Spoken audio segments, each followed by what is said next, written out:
저 오늘 뉴스를 본 것 같은데 네. 우리나라 망원경을 발사 성공했죠 오늘. 네. 아까 이제 낮에 발사가 다행히 성공을 한 것 했어요? 같아요. 아유, 축하드립니다. 미국 나사가 주도하는 거긴 한데 다른 나라 중에 우리나라가 유일하게 껴서 최종 목표가 앞으로 한 1, 2년 정도 안에 4억에서 5억 개 정도 은하를 지도로 보겠다는 겁니다. 불과 100년 전 정도까지만 해도 우리가 살고 있는 우리 은하가 그냥 우주의 전부다라고 생각을 한 거예요. 아마 지금 제 단언컨대 우리나라 신문들을 포함해서 전 세계 모든 신문의 일면 사진이었을 거예요. 5, 6천 개 가까운 외계 행성을 찾았거든요. 외계 행성이 정말 흔하다라는 거를 또 보여준 사례 중에 하나고. 흥미로운 과학 이야기 더욱 재밌게 전해드립니다. 반갑습니다. 과학을 보다 정영진입니다. 세종대학교에서 은하를 연구하고 학생을 가르치는 우주먼지 지용배입니다. 성균관대학교 물리학과에서 학생을 가르치고 연구는 요즘은 잘 안 하는 김범준입니다. 안녕하세요. 연세대학교 시스템생물학과에서 미생물을 연구하고 있는 김흥빈입니다. 네, 안녕하세요. 경희대학교 약대에서 학생들 가르치고 연구하고 있는 백이나입니다. 자, 오늘도 네 분의 과학자와 함께 재밌는 과학 이야기 전해드립니다. 자, 오늘도 그러면 재밌는 과학 이야기, 특히 오늘 현대 우주 탄생 100주년이라는 얘기가 있어서 오늘 우주 얘기 좀 더 집중적으로 한번 여쭤보기로 하고요. 그래도 우리 약학 교수님이 또 오셨으니까 이런 질문이 하나 좀 있어서 대신 좀 해드리자면, 옛날에 만병통치약 참 많이 팔았잖아요. 동네 이렇게 돌아다니면서. 어디 뭐 가셨나 쓰셨어요? 만병통치약으로? 그게 뭔지는 모르겠는데요. 뭐 바르는 거 많지 않았어요? 바르는 것도 있고 먹는 것도 있고. 먹는 것도 어쨌든 호랑이 뼈가루 들고 호랑이 연고 막 이런 거. 네. 호랑이 뼈가루. 진짜 그게 호랑이 뼈라는 건 누구도 몰라. 어차피 뼈 가루니까. 근데 그때 호랑이가 있을 리도 사실 조금 애매하긴 한데, 하여튼 여러 병에 다 효과가 있는 이런 약은 있기가 불가능하겠군요, 그죠? 그러니까 어렵죠. 그래도 이제 다양한 질환에 쓰이는 게 뭐 대표적인 게 요즘 굉장히 핫한 뭐 당뇨 치료도 하고요. 또 비만 치료에서 같은 성분이고, 최근에는 그 성분이 치매에도 효과가 있다라는 그래요? 관찰 결과예요. 이건 입증되진 않았는데, 사실 이제 어르신들 뭐 당뇨도 앓게 되고 또 체중 많이 나가실 수도 있고 뭐 치매 있으면 그런 또 만병통치약으로 쓰이지 않을까요? 굉장히 중요한 질병들이잖아요. 당뇨, 과체중 혹은 뭐 치매까지.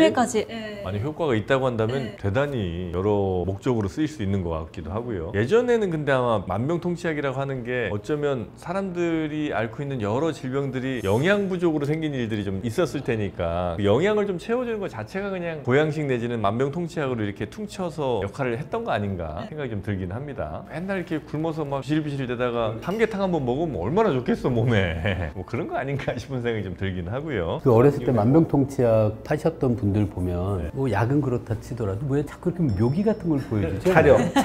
일단 호객을 해야 돼서 그거랑 병이랑 상관없잖아요. 네. 그죠? 철사 씹어먹고. 철사 씹어먹는 분 계시고, 목에다가 철근을 두 분이 딱 댑니다. 그리고 그걸 맞아, 밀어갖고 그걸 철근을 휘어버려요. 실제로 보신 거예요? 그럼요. TV가 아니라? 배 위에다가 돌 올려놓고 해머로 돌 깨고. 그게 충격을 아마 돌이 다 흡수를 해갖고. 그냥 관성 생각하면 돌은 거의 안 움직이니까 돌이 무거울수록 안전해요. 그분들이 물리학을 잘 알고 있는 거예요.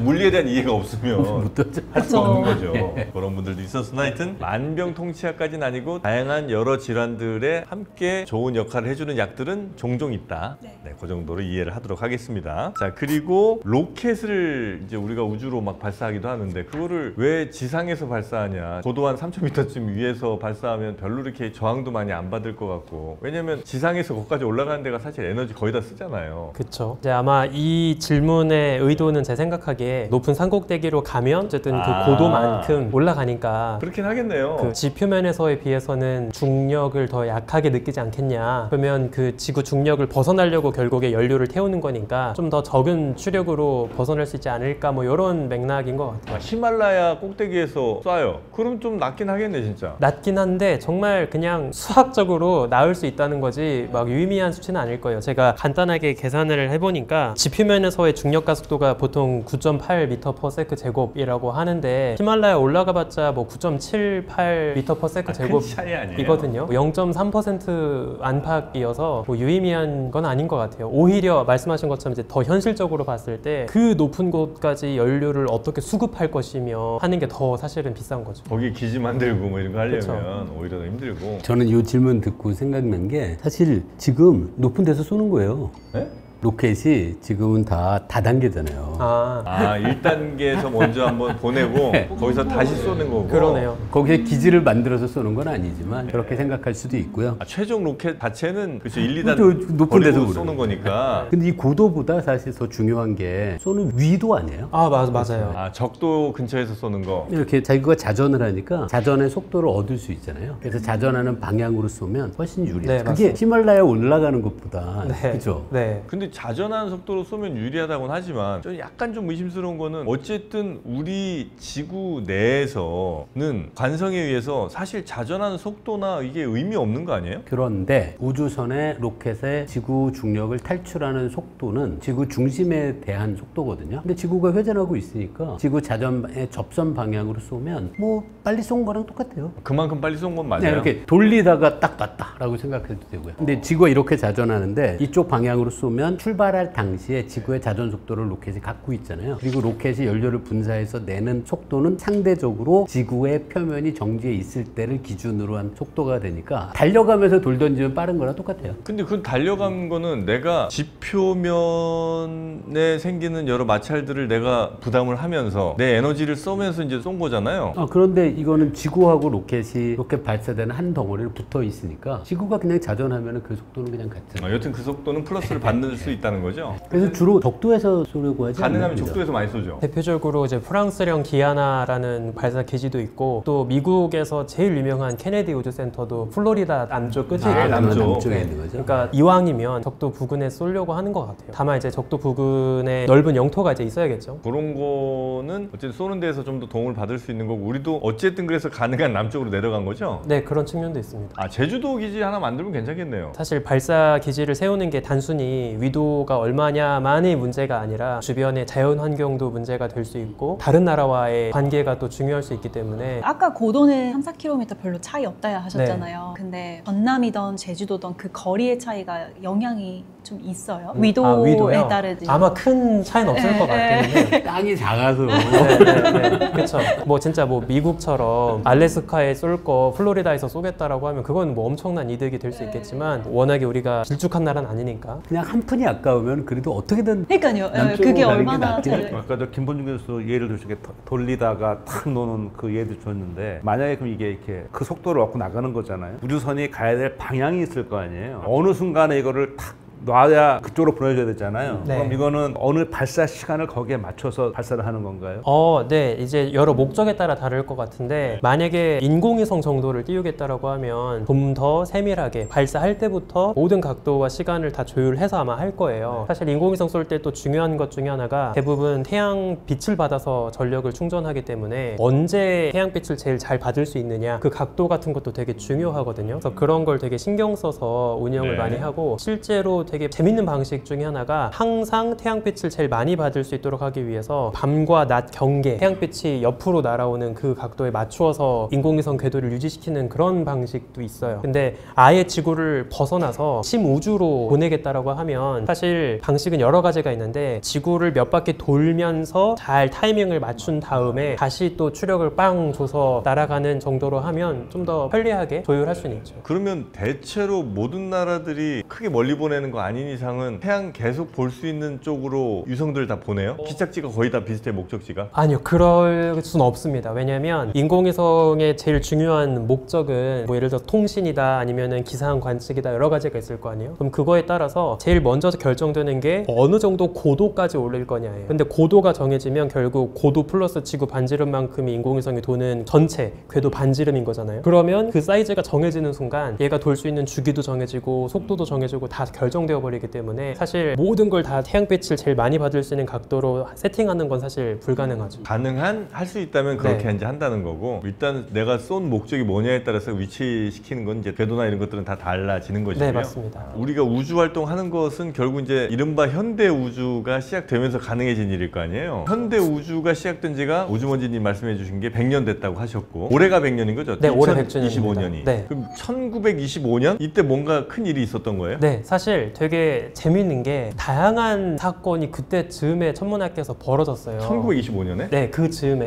예. 비슷한 발견들이 연이어서 있게 되는데 두 가지가 딱 100주년입니다. 하나는 예전에 제가 여기 나와서 제일 좋아하는 천문학자라고 소개해드렸던 세실리아 페인이라는 천문학자가 있는데 그분이 별이 수소와 헬륨만으로 이루어진 가스덩어리다라는 걸 처음으로 박사학위 논문으로 발표했던 100주년입니다. 그러니까 우리가 별이 무엇인지를 처음 깨달았던 지 100주년이 되는 거죠. 별은 다 가스예요? 네, 별은 다 가스 플라즈마죠. 아, 다른 은하에 있는 애들도 다? 네, 똑같습니다. 그 이전까지는 그 동일성의 원리라고 해가지고 지구처럼 마그네슘, 철 이런 금속들이 용광로 같이 펄펄 끓고 있는 게 별이야 라고 생각했어요. 불과 100년 전까지만 해도. 근데 세실리아 페인이 별은 가스다라는 걸 처음으로 발견을 한 거죠. 그거를 어떻게 발견했을까요? 아마 생물학 쪽에서도 비슷한 걸 전 쓰지 않을까 싶은데 다 똑같습니다. 스펙트럼 분석을 하는 거예요. 특히 별 같은 경우에는 온도가 높으니까 별이 빛을 내보낼 때 그 중에 일부가 특정 분자들에 의해서 흡수가 되겠죠. 그럼 어느 라인에서 빛이 어두워 보이는지 스펙트럼을 쫙 분석하면 이 별이 철이 많은지 수소가 많은지가 다 나오는 거예요. 그래서 헬륨이란 이름 자체도 헬리오스, 태양을 뜻하는 데서 이름이 나와서 헬륨이 된 거거든요. 태양이 제일 많다라고 해가지고. 그렇게 별이라는 것은 그러니까 우리의 태양과 같은 그런 친구들은 다 가스로 이루어졌다는 것을 처음 밝혀낸 논문도 1925년에 나왔고. 네, 그리고 제가 너무나 좋아하는 천문학자가 있는데 이 방송 때문에 갖고 온 게 아니라 제가 방에 액자로 만들어 놨거든요. 이거 맞추셔야죠, 우리 저 교수님. 그냥 뭐 이건 주광식만 찍을 수밖에 없어요. 페이커는 아닙니다.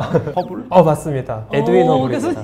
제가 너무 좋아해서 방에 이렇게 모셔두는 액자에다가 해놨는데 에드윈 허블이 우리 은하 바깥에 안드로메다 은하가 별개의 은하로서 존재하고 있다라는 걸 관측을 하고 그 결과를 발표했던 게 1925년 1월 1일이에요. 1월 1일이요? 네. 오. 의도했는 건지 모르겠는데 그때 이제 사실 뭐 어떤 논문으로 퍼블리시를 했던 건 아니고 그때 미국 워싱턴에서 겨울에 미국 천문학회가 있었어요. 그 학회 현장에서 처음으로 이제 발표를 했습니다. 그래서 이제 그때를 기준으로 외부 은하를 인식하는 현대 천문학의 100주년이다라고 볼 수 있죠. 외부 은하라고 하는 거는 지금 이제 우리가 속해 있는 은하라는 거는 그때도 알고는 있었고, 네. 그리고 말고 우리가 아닌 다른 은하를 발견했다는 거? 네, 그러니까 불과 100년 전 정도까지만 해도 우리가 살고 있는 우리 은하가 그냥 우주의 전부다라고 생각을 한 거예요. 우주 바깥에 또 다른 은하가 있을까? 우주라는 한계 자체가 그냥 우리의 은하였군요. 맞습니다. 하늘에 떠 있는 수많은 별들도 다 그냥 우리 은하라고 생각을 했고 100년 전에는. 네, 옛날에는 안드로메다도 그냥 커다란 우리 은하의 일부라고 생각한 거예요. 그러다가 허블이 나오면서 아니야, 우리 은하 말고 외에도 수많은 은하들이 있어 라고 얘기를 한 거예요. 네, 명확한 관측 증거로 그걸 입증한 거죠. 보통 이렇게 기존의 생각들을 좀 바꾸는 게 나오면은 사실 반대가 많잖아요. 네네. 별은 이제 가스 덩어리다. 그리고 안드로메다는 우리 은하가 아니다. 이런 것들은 너무 증거가 확실해서 더 받아들여졌나요?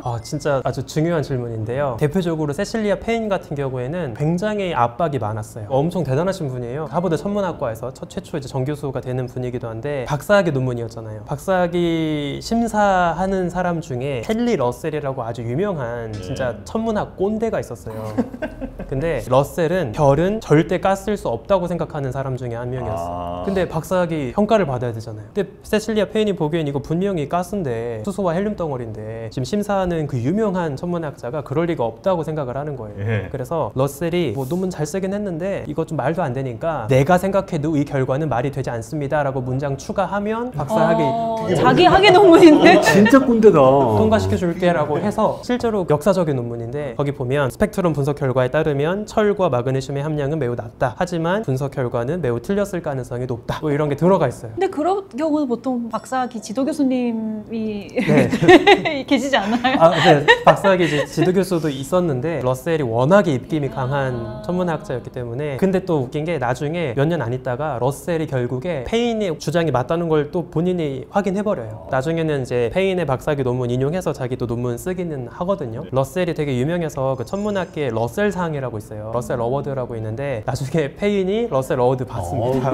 해피엔딩이네요. 그럼 러셀이 어쨌거나 페인의 그 업적을 제대로 나중에 인정을 해준 거죠? 그쵸, 나중에는 이제 인정을 해주긴 한 거죠. 처음에 그 세실리아 페인이 그 주장을 할 때 사실 이게 명확하기가 어려웠거든요. 왜냐하면 뭐 수소와 헬륨 같은 스펙트럼 선 선이 하나가 아니라 네, 맞아요. 이렇게 쭉 연결되어 있고 그 사이사이에 다른 원소의 스펙트럼들이 섞여 있어요. 이걸 보면서 첫 번째랑 뭐 7번째랑 뭐 13번째는 수소에서 온 거, 뭐 2번째랑 뭐 그렇게 골라내는 게 사실 네. 쉽진 않거든요. 맞아요. 처음에는 아마 그래서 그거를 거기 철이 있는 증거로 네. 봤던 걸로 기억하거든요. 그러니까 똑같은 스펙트럼을 보더라도 이게 철인지 수소와 헬륨이 있는 건지 이게 사실 쉽진 않아요. 사실 제가 좀 거칠게 러셀이 꼰대 짓을 했다라고 표현하긴 했지만 나름 그 시대로 돌아가면 러셀도 좀 합리적인 의심을 한 건 맞아요. 세실리아 페인이 적용했던 원자들의 스펙트럼이니까 양자역학적인 여러 가정이 들어가야 하는데 이제 그게 아직은 좀 성숙하지 않은 단계였기 때문에 그거에 대해서 약간 의심을 한 거죠. 우리가 알고 있는 스펙트럼이 이제 너무 뻔한 거라 이제 이게 맞는 건지 모르겠습니다만 빛이 이렇게 쭉 오면 그걸 쫙 분광을 하는 거잖아요. 네, 맞습니다. 근데 그 별빛이라는 게 진짜 미세할 거 아니에요. 네. 근데 그 당시 100년 전 기술로도 그거를 받아서 분광을 할 정도의 빛이 모아지긴 해요?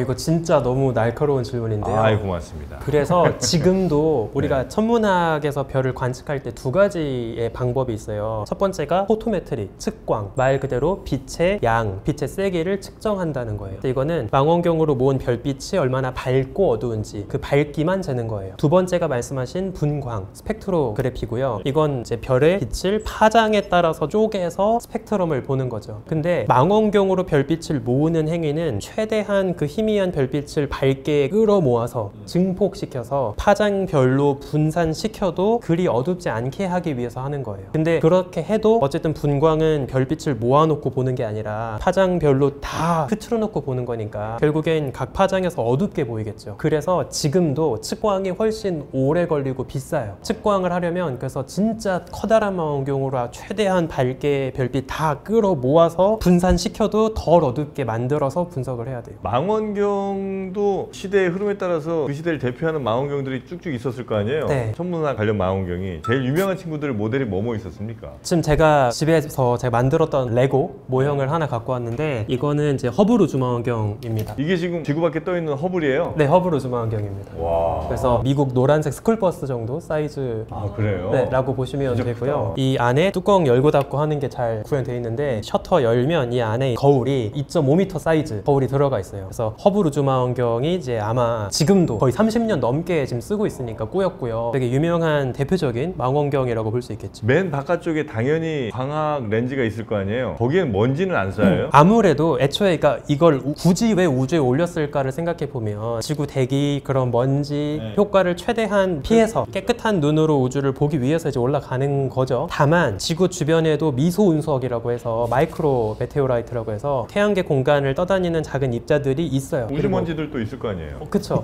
그리고 가끔 얻어맞긴 합니다. 근데 이제 그게 정말 이제 치명적인 케이스는 흔치는 않기 때문에 그렇게 큰 문제는 아닙니다. 네네네. 그렇게 해서 이제 열고 닫는 게 있고 그다음에 스쿨버스 정도 되는 크기고 그 친구 언제 올라간 거예요? 제가 허블 우주망원경 역사를 잠깐 소개를 드리고 싶은데 네. 발사는 1990년에 했거든요. 1990년. 그러니까 벌써 이제 35살 청년 MZ 세대 망원경입니다. 네. 근데 허블 우주망원경 계획이 처음으로 논의되었던 시점이 몇 년도일 것 같으세요? 1990년에 발사한 건데 어쨌든 우주로 뭔가를 발사할 수 있다는 1970년대 아니에요? 70년대. 그 정도는 돼야 되겠죠. 아폴로 간 거보다 더 전 아닐까요 혹시? 아폴로가 1969년에 그러니까 갔으니까 50년대에 나왔나요? 50년대. 근데 그때는 우주로 우리가 뭘 보내서 뭘 할 수 있다는 생각 못 했을 거 아니에요? 이게 진짜 대단한 게 허블 우주망원경의 계획이 처음으로 논의되었던 걸 거슬러 올라가면 제가 그 논문을 갖고 왔거든요. 첫 페이지인데 1946년 논문입니다. 46년? 네.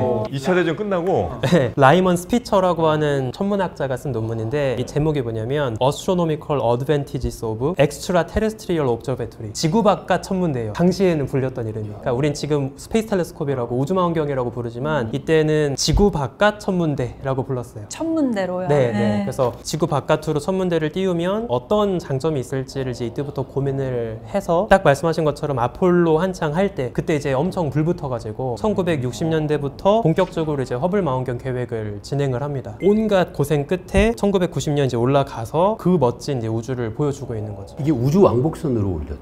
네, 맞습니다. 그거 젊었을 때 그거 기억이 나요. 우주왕복선으로. 아, 지금은 1990년이면 하긴 한참 그때 네, 활동하실 때군요. 저요? 네. 어렸을 때죠. 어르신입니다. 이게 원래 허블 망원경이 조금 더 일찍 올라갈 수 있었을 텐데 딱 직전에 1986년에 챌린저 폭발 사고가 있었어요. 그래서 한창 나사에서 우주 발사 미션이 다 중단되고 침체되는 시기가 있어서 이제 미루다가 디스커버리라는 다른 똑같이 생긴 우주 왕복선 타고 이제 올라간 거죠. 그렇게 해서 이제 우주 공간으로 올려서 지금 35년째 지금도 찍어요? 네, 지금도 열심히 활동하고 있습니다. 아, 그래요? 네. 잘 만들었다. 잘 만들기도 했고 여러 번 수리도 수리를 했고. 해서 좀 보완을 해서 꾸역꾸역 살려놓고 있는 거죠. 어디쯤 있어요, 이 친구는 지금? 허블 우주망원경도 어쨌든 일종의 인공위성이거든요. 그래서 지구 주변에서 계속 돌아요? 네, 고도 한 560km 정도 떠서 똑같이 90분에 한 번씩 지구 돌면서 사진을 찍고 있습니다. 아, 지금은 이제 주로 뭐 집중하는 곳이 있어요? 아니면 그냥 되는 대로 일단 찍고 보내줍니까? 허블 우주망원경은 워낙에 이제 타겟이 다양해서 예를 들면 아주 유명한 허블 딥필드라고 하는 조그만한 먼 우주 바라보면서 찍는 방식도 있고 아니면 주변에 가까운 태양계 행성을 보기도 하고 목성이나 토성처럼 또는 비교적 가까운 우리 은하계 안에 있는 가스 구름이나 외계 행성들 보기도 하고 워낙에 다양하게 보고 있습니다. 아, 그래요? 자, 일단 허블이 1990년에 쏜 지구에서 최초로 하여튼 지구 밖으로 보낸 천문 관측된 거죠, 네, 거기가? 35인치 쓰고 있다고 그랬잖아요. 그러니까 내구성 기술 잘 만든 것도 있지만 이제 하나 궁금한 게 우주라는 공간이 지구 환경과 비교했을 때 저런 기계가 더 내구성에 도움이 되는지 물론 우주선은 맞겠지만 뭐 산화 문제라거나 수분 혹시 그런 게 우주에 올라가 있으면 이런 기계들이 오래 쓰는데 또 도움이 되는 요인이 있나요? 네, 아무래도 우주로 올라가면 수분이 묻어서 녹슨다거나 하는 문제는 비교적 적을 것 같아요. 온도는 대신 많이 왔다 갔다 하겠죠?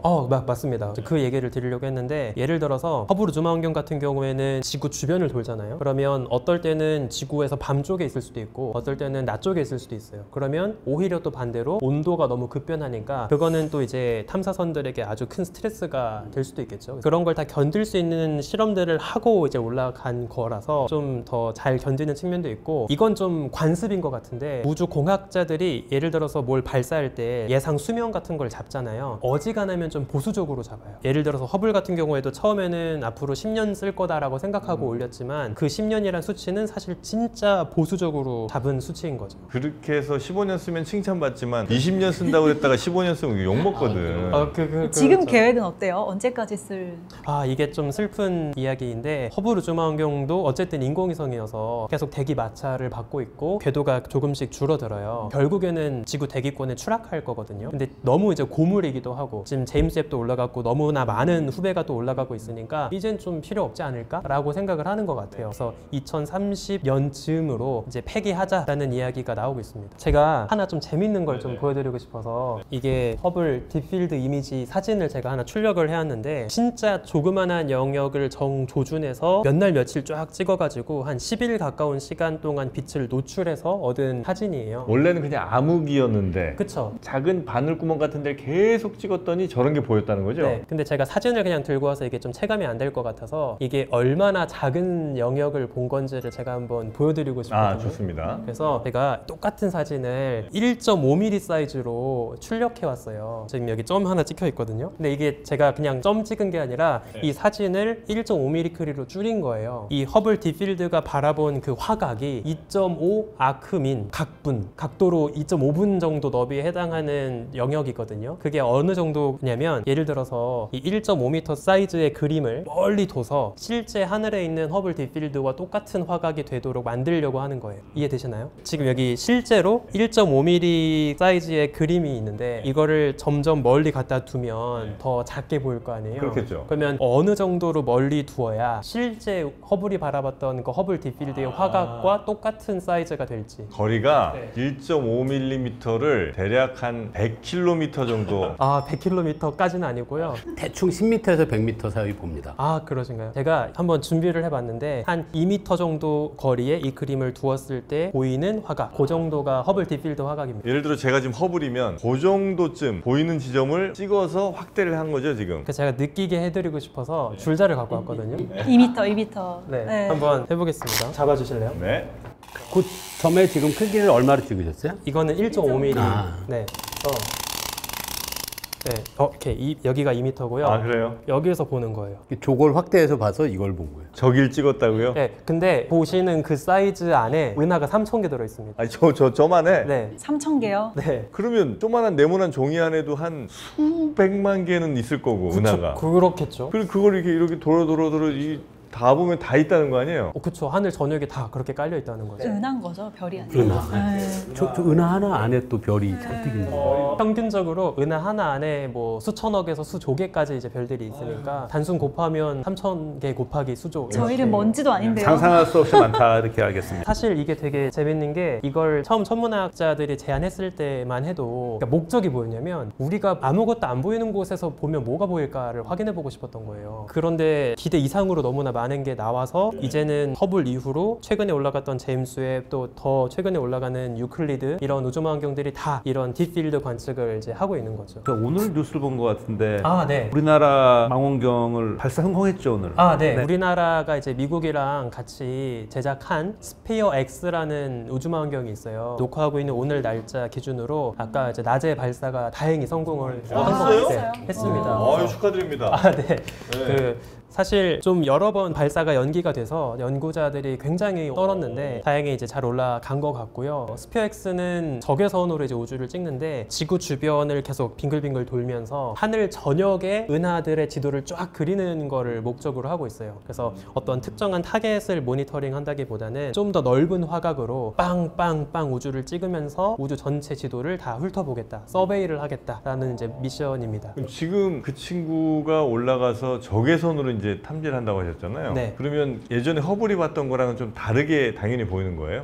네. 특히 우주망원경들이 관측을 할 때 아마 두 가지의 방식이 있을 것 같아요. 허블이나 제임스 웹처럼 좀 큼직한 거울을 가지고 최대한 디테일하게 특정 타겟을 정조준해서 관측하는 방식이 있어요. 이렇게 하면 장점은 세밀하게 볼 수 있죠. 하지만 단점은 화각이 너무 작아요. 그래서 아까 보신 요 조그만한 걸로 하늘 다 채워서 하늘 전역의 지도 그리려고 하면 언제 다 해? 세월아 네월아 걸리겠죠. 대신 약간의 디테일은 포기하지만 적정한 디테일을 가지고 한 번에 넓은 화각으로 찍는 거예요. 그러면 하늘 전역의 이제 우주를 훑어보니까 제가 알기로 스피어 X 같은 경우에는 최종 목표가 앞으로 한 1, 2년 정도 안에 4억에서 5억 개 정도 은하를 지도로 보겠다는 겁니다. 그래서 가까운 우주부터 한 100억 광년 거리 우주까지 은하들이 실제 우주 공간에 어떻게 입체적으로 분포하는지 3D 지도를 그리는 거죠. 우리나라 주도하는 거예요. 우리나라가 주도까지는 아니고 미국 나사가 주도하는 거긴 한데 다른 나라 중에 우리나라가 유일하게 껴서 같이 이제 한국천문연구원이 껴가지고 되게 다양한 연구를 하고 있고 특히나 스피어X가 좀 매력적인 이유는 거의 100가지에 달하는 아주 많은 적외선 파장으로 디테일한 분광 관측을 할 수 있어요.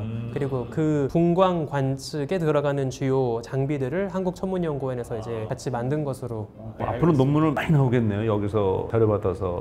네. 스피어X가 이제 정말 무사히 작동만 해주면 많은 데이터를 이제 쓸 수도 있겠죠. 지금 스피어X가 우리나라 그리고 미국 나사가 이제 함께 힘을 합쳐 쏘아 올린 망원경이고 그 사이에 에드윈 허블의 이름을 딴 허블 망원경이 이제 1990년 올라가고 네. 그 다음에는 유명한 망원경 또 누구 있습니까? 유명한 망원경들 몇 개만 좀 더 말씀드리면 그 외계 행성을 전문적으로 찾았던 케플러 우주망원경이 있고요. 케플러 우주망원경은 2009년에 올라가서 2018년까지 이제 탐사를 했는데 그 기간 동안 거의 5, 6천 개 가까운 외계 행성을 찾았거든요. 외계 행성이 정말 흔하다라는 거를 또 보여준 사례 중에 하나고 또 제가 모형 하나를 갖고 왔는데 이거는 2003년에 연세대학교가 당시 나사랑 콜라보를 해서 올렸던 자외선 우주망원경이라고 해서 갈렉스라는 우주망원경입니다. 갈렉스? 네, 이거는 제가 대학 가기 전에 당시 연세대학교에 계시던 교수님들이 이제 주도적으로 해서 나사랑 같이 협력해서 올렸던 좀 비교적 작은 사이즈이긴 한데 자외선으로 이제 우주를 보면 특히 자외선은 고에너지 빛이다 보니까 방금 태어난 따끈따끈한 어린 별들 이런 먼 은하들의 어린 별들의 모습을 더 디테일하게 볼 수 있거든요. 그래서 그때 이제 이걸 활용해서 이제 많은 교수님들이 좋은 논문을 내셨던 걸로 알고 있습니다. 2003년이에요? 네, 지금은 이제 더 이상 쓰고 있지는 않습니다. 자외선을 쓰면은 반사경의 크기나 그런 것들은 줄일 수 있는 이점도 있지 않을까요?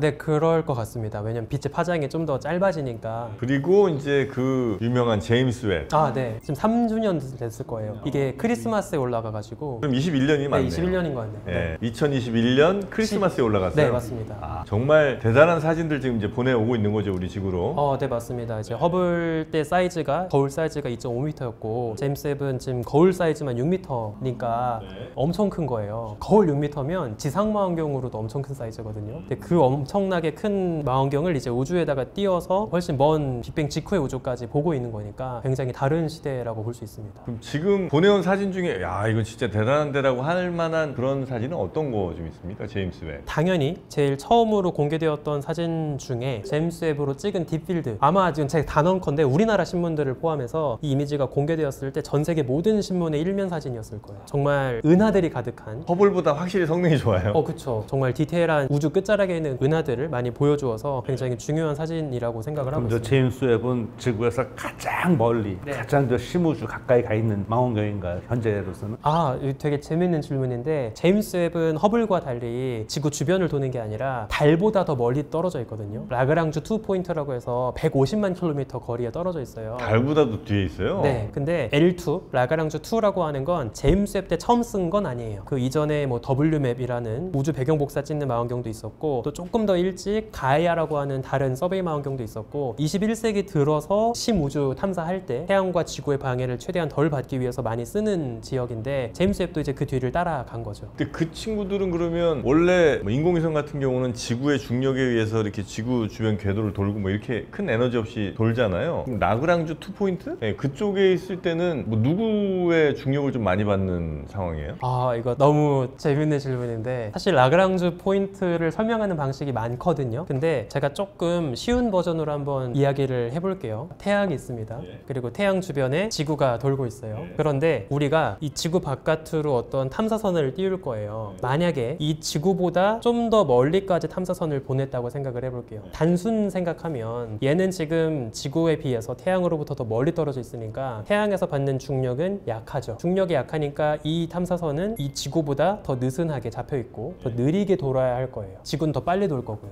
근데 이 옆에 바로 옆에 지구도 있죠. 그러면 지구도 탐사선을 잡아당길 거예요. 그래서 탐사선 입장에선 안쪽으로 잡아당겨지는 힘의 전체 합을 구해보면 태양 혼자가 나를 잡아당기는 첫 번째 중력, 지구가 추가로 잡아당기는 중력 두 개가 합쳐지죠. 그러면 결과적으로 이 탐사선 입장에선 어떤 효과가 생기냐면 두 개를 합한 만큼 더 강한 중력으로 끌어당겨지는 듯한 효과가 생기고, 그래서 더 강한 중력으로 붙잡혀서 더 빠르게 도는 게 됩니다. 근데 이 거리를 잘 조율하면 지구랑 정확히 같은 속도로 도는 걸 만들 수 있겠죠. 그럼 그 친구는 늘 태양 기준으로 지구의 바깥쪽에 있어요? 맞아요. 그게 핵심입니다. 태양과 지구 사이에 위치할 수는 없고. 그쵸. 그래서 지구 입장에서 봤을 때 항상 그 탐사선은 저기 정박하고 있는 거예요. 그래서 계속 같은 거리를 유지하면서 교신도 안정적으로 주고받을 수 있는 거죠. 실제로 같은 속도로 돌게 설계가 된 거예요? 네. 그 라그랑지 포인트가 조금 흥미로운 게요. 얘가 태양이 있고 지구가 있고 제임스 웹이 있잖아요. 그럼 얘가 이쪽 방향으로는 안정적이어서 태양 입장에서 보면 말씀하신 것처럼 마치 줄에 매달린 것처럼 돌긴 하거든요. 문제가 얘가 조금 멀어지면 불안정해서 멀어지고요. 조금 가까워지면 이쪽으로 가요. 그래서 태양, 지구, 제임스 웹이 있으면 얘는 이쪽 방향으로는 불안정하고 이쪽 방향으로는 안정적이거든요. 그러니까 이쪽 방향의 운동을 컨트롤 해야 돼요. 저도 찾아보고 좀 재밌었는데, 그래서 어떻게 하냐면 제임스 웹은 망원경은 저쪽을 보잖아요. 그런데 제임스 웹의 위치를 조정하는 로켓은 한쪽만 있어요. 그래서 얘가 너무 태양하고 지구 쪽으로 가까이 오잖아요. 연료를 분사해서 밀어요, 다시. 잘못하면 계속 이쪽으로 오니까. 근데 문제가 여기서 넘어가잖아요. 그러면 없어요.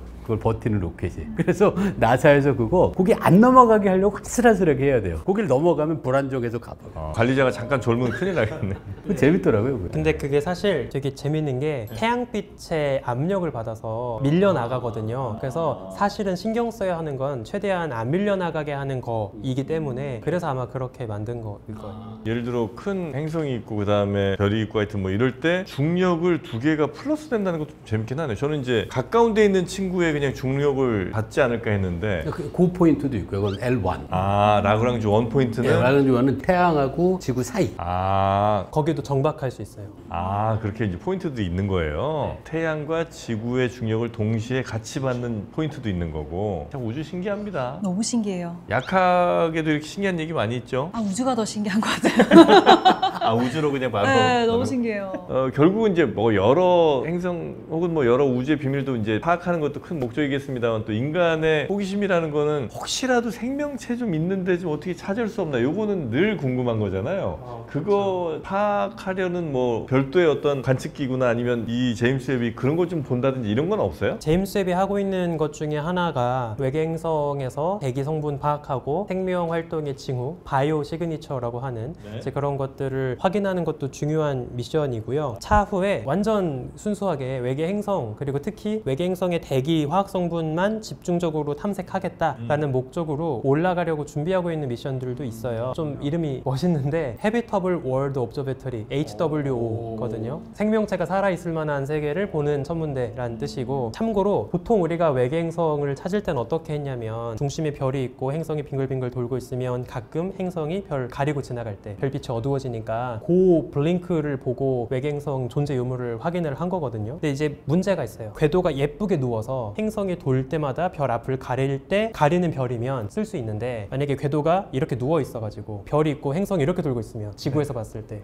그럼 아무리 돌아도 별빛은 안 가려지잖아요. 그러니까 의미가 없는 거예요. 그래서 이런 애들까지 좀 찾고 싶다. 이게 천문학자들의 고민이었는데, 이거를 어떻게 해볼 수 있냐면 사실 되게 간단해요. 밤하늘에 별 보고 싶은데 옆에 눈부신 가로등이 있어요. 그러면 손으로 가로등 가리면 됩니다. 그러면 가로등에서 퍼져나오던 잔상이 좀 가려져서 그 파묻혀 있던 별이 좀 더 잘 보여요. 그래요? 네, 마찬가지로 우리가 어떤 별을 볼 때 별 바로 앞에 동그란 인공 가림막 같은 걸 하나 탁 끼워주는 거예요. 그러면 별빛의 주변에 파묻혀 있던 어두운 형체가 드러납니다. 이거를 우리가 뭐라고 하냐면, 태양 일식 관측할 때도 태양이 싹 달에 가려지면 태양 사방에 코로나라고 하는 빛의 퍼진 모습이 드러나거든요. 그래서 이걸 코로나그래피라고 해요. 이 코로나그래피 기법으로 이미 제임스 웹도 쓰고 있고, 아까 말씀드린 HW 이런 우주망원경들도 다 이제 계획을 하고 있는 거죠. 근데 그 방법으로 보려면 그래도 그 중심 항성으로부터 너무 가까우면 못 보겠네요. 아, 맞습니다. 그래서 너무 가까우면 파묻히니까 당연히 볼 수 없을 거고, 또 행성도 너무 작고 어두우면 결국에 별빛을 반사해서 행성이 보이는 거니까 잘 안 보이겠죠. 그래서 이게 되게 아주 중요한 공학적인 이슈인데, 만약에 우리가 정말 기대하는 태양 주변 지구 정도로 작은 행성까지 보고 싶다라고 하면 한 사진 안에 가장 밝은 빛과 가장 어두운 빛을 몇 배 차이까지 볼 수 있어야 하는지. 예. 그렇죠. 카메라로 치면 그 다이나믹 레인지라고 하는 그게 되게 핵심이거든요. 그러네요. 100억 분의 1배 어두운 것까지 봐야 돼요. 100억 분의 1뼈. 이게 지금 기술로도 1억 배 어두운 것까지는 볼 수 있어요. 뭐 물론 어렵긴 하지만 좀만 더 노력하면 충분히 할 수 있을 거라고 이제 기대하고 있는 거죠. 만약에 우주로 우주선 보내는데 우리 지구를 대표하는 약 몇 개 좀 보내고 싶다. 그러면 정말 이런 약은 아마 보내도 우주에서 보면 아 우리 지구를 우습게 보지 않을 걸 이라는 약이 있으면 어떤 약 보내시겠습니까? 그 외계 생명체들이 우리를 존경할 만한 약들이요? 지구를 알릴 수 있는 약도 좋고, 아니면 정말 우주에서 통할 약 같은 거 하나 만약에 보내신다면 그 호랑이 뼈 있지 않았어요? 만병통치약. 우주인. 다 믿으셨잖아요. 우주인들아 봐라, 지구에는 호랑이 뼈가 있다. 혹시 지구에 어떤 미생물 대표 선수 누구 보내시겠습니까? 대표 선수 보내자면 그런 게요. 대표 선수를 보냈을 때 어쩌면 저쪽에서 동족 상봉 오랜만에 만나. 너 이제 왔니라. 너 왜 지구에 있었니? 너 거기 있었니라고 할지도 몰랄 것 같아서. 아니, 조심스러우시구나. 네. 저는 뭐 주저없이 과학을 보다 티셔츠 보낼 거예요. 특히 큐어리어스티를 보내요. 네, 이걸 보내면 아 지구라는 곳은 이렇게 호기심 많은 사람들이 살고 있는 그런 곳이구나. 여러분께 혹시 도착하지 않은 옷들이 있을까요? 그렇다면 지금 주문하십시오. 요 옷만 입어주면 바로 정영진처럼 호기심이 가득가득 차게 됩니다. 현재까지는 우리 김범진 교수님 티가 제일 많이 팔린 걸로 알고 있습니다. 아, 그래요? 우리가 질 수 없습니다. 호기심 어떻게 할 겁니까, 여러분? 과학을 보다 티셔츠, 굿즈도 많이 사랑해 주시고, 자, 오늘 우주에도 우리가 많은 관심을 좀 갖는 그런 시간이 됐기를 바라면서 오늘 과학을 보단 여기서 마무리하고요. 우리 지웅배님 다시 한번 현대 우주 탄생 100주년 축하드립니다. 네, 감사합니다. 네, 대단히 고맙습니다. 네.